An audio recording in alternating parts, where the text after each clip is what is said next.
कभी ऐसा हुआ है कि कोई बहुत ज़रूरी काम सामने है पर उसे शुरू करना ही सबसे मुश्किल लगता है। आज हम भगवद गीता की हजारों साल पुरानी बुद्धि से एक ऐसा ज़बरदस्त फ्रेमवर्क समझेंगे जो किसी भी चुनौती से लड़ने में हमारी मदद कर सकता है।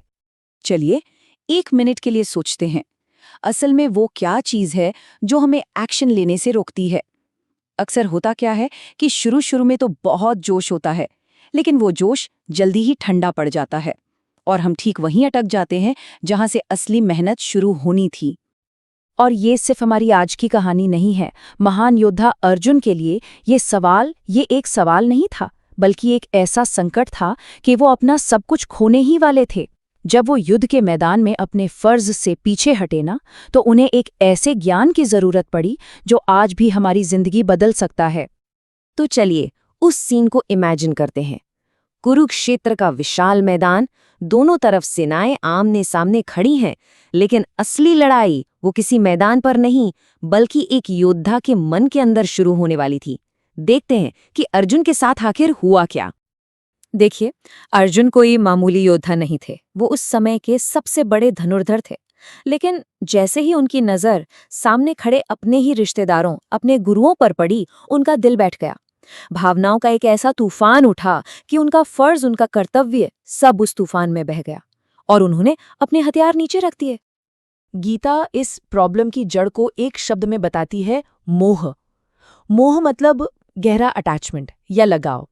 और यही वो लगाव है जो हमारी सोच को धुंधला कर देता है, हमारे जजमेंट को क्लाउड कर देता है और हमें सही काम करने से रोकता है, बिल्कुल वैसे ही जैसे अर्जुन के साथ हुआ। और ठीक इसी पॉइंट पर श्री कृष्ण एक ऐसा सल्यूशन देते हैं जो ना सिर्फ अर्जुन की उलझन को सुलझाता है, बल्कि हम सबको एक्शन लेने का एक बिल्कुल नया रास्ता दिखाता है। श्री कृष्ण यहाँ कर्म योग का प्रिंसिपल सामने रखते हैं। वो कहते हैं, तुम्हारा हक सिर्फ कर्म करने पर है, उसके फल पर नहीं। मतलब पूरा फोकस काम पर लगाओ, रिजल्ट क्या होगा उसकी चिंता छोड़ दो। अब इस आइडिया को और मजबूत करने के लिए कृष्ण शरीर और आत्मा का फर्क समझाते हैं। वो कहते हैं कि ये जो शरीर है, ये तो पुराने कपड़ों जैसा है, टेम्पररी, जिसे एक दिन छोड़ना ही है। लेकिन जो आत्मा है वो इटर्नल है, वो हमेशा रहती है। जब ये बात समझ आ जाती है ना, तो नतीजों का डर अपने आप खत्म हो जाता है। तो मतलब क्या हुआ? मतलब ये कि अपना फोकस सिर्फ उन चीजों पर रखो जो हमारे कंट्रोल में है। क्या कंट्रोल में है? हमारी मेहनत, हमारा एफर्ट, हमारा डेडिकेशन। और क्या कंट्रोल में नहीं है? सक्सेस, फेलियर, लोग तारीफ करेंगे या बुराई, ये सब हमारे हाथ में नहीं है। और यही सोच हमें एक्सपेक्टेशंस के बोझ से आजाद कर देती है। अच्छा, ये फिलॉसफी सुनने में तो बहुत अच्छी लगती है ना? लेकिन इसे असल जिंदगी में उतारें कैसे?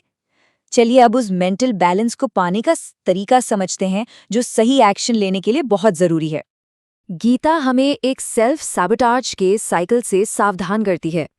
ये साइकिल शुरू होता है इच्छाओं से, डिजायर से, फिर उन इच्छाओं से लगाव बन जाता है, और जब वो इच्छाएं पूरी नहीं होती तो क्या आता है? गुस्सा। और गुस्सा हमारी समझ को, हमारे विवेक को खत्म कर देता है और आखिर में हम अपना ही नुकसान कर बैठते हैं। तो इस साइकिल को तोड़ने का तरीका क्या है? इसके लिए हमें ये समझना होगा कि सेल्फ कंट्रोल काम कैसे करता है। ये एक तरह की हायरार्की है।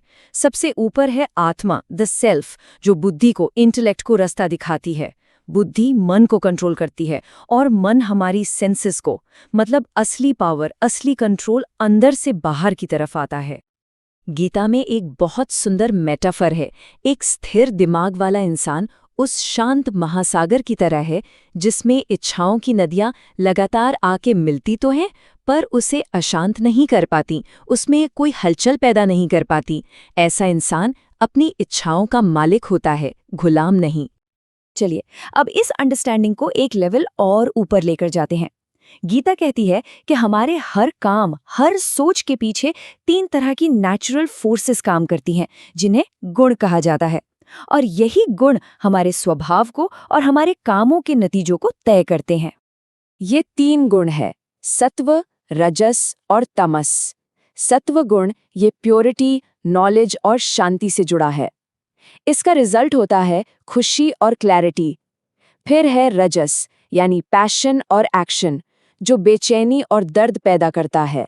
और आखिर में है तमस, यानी अज्ञान, आलस, जो कन्फ्यूजन और इनएक्शन की तरफ ले जाता है। इन तीनों को समझना एक तरह से खुद को समझना है। और जब कोई ये समझ जाता है कि मैं काम नहीं कर रहा, बल्कि ये 3 गुण ही हैं जो मेरे थ्रू काम कर रहे हैं, तो वो मैं ये कर रहा हूँ वाला जो ईगो होता है ना, वो खत्म हो जाता है। और ये रियलाइजेशन हमें कर्मों के बंधन से आज़ाद करके और ज़्यादा इफेक्टिव बना देता है। तो ये सारा ज्ञान मिलने के बाद अर्जुन में एक जबरदस्त ट्रांसफॉर्मेशन आता है। वो पूरी तरह बदल जाते हैं। चलिए देखते हैं कि कहानी का अंत कैसे होता है और हम सब के लिए इसमें क्या लर्निंग है। अर्जुन श्री कृष्ण से कहते हैं, मेरा मोह नष्ट हो गया है, मेरा भ्रम दूर हो गया है, अब मैं फर्म हूँ, डाउट से फ्री हूँ और आपके कहे अनुसार काम करने के लिए तैयार हूँ। उनका सारा कन्फ्यूजन खत्म हो चुका था और वो एक नए रिजॉल्व के साथ अपने फर्ज के लिए तैयार थे। तो आज का जो हमारा बैटलफील्ड है, यानी हमारी अपनी जिंदगी, उसमें हम क्या टेक अवे ले सकते हैं? पहला, अपने फर्ज को पहचानिए, उसे इमोशन से अलग करके देखिए। दूसरा, अपना बेस्ट दीजिए, लेकिन रिजल्ट को सरेंडर कर दीजिए। तीसरा, अपनी इनर वर्ल्ड यानी इच्छाओं और गुस्से पर मास्टरी हासिल कीजिए। और चौथा, उन फोर्सेस को समझिए जो आपके एक्शंस को ड्राइव करती हैं। और यही सबसे जरूरी बात है, गोल काम छोड़ना नहीं है, गोल है उम्मीदों के बंधन के बिना काम करना। ये दुनिया से भागने का रास्ता नहीं है, बल्कि दुनिया में सही ढंग से इफेक्टिवली जीने का तरीका है।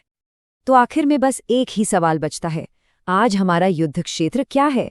वो कौन सा चैलेंज है जहां इन हजारों साल पुराने सबकों को आजमाया जा सकता है? और इसका जवाब हम सबके अंदर ही मौजूद है।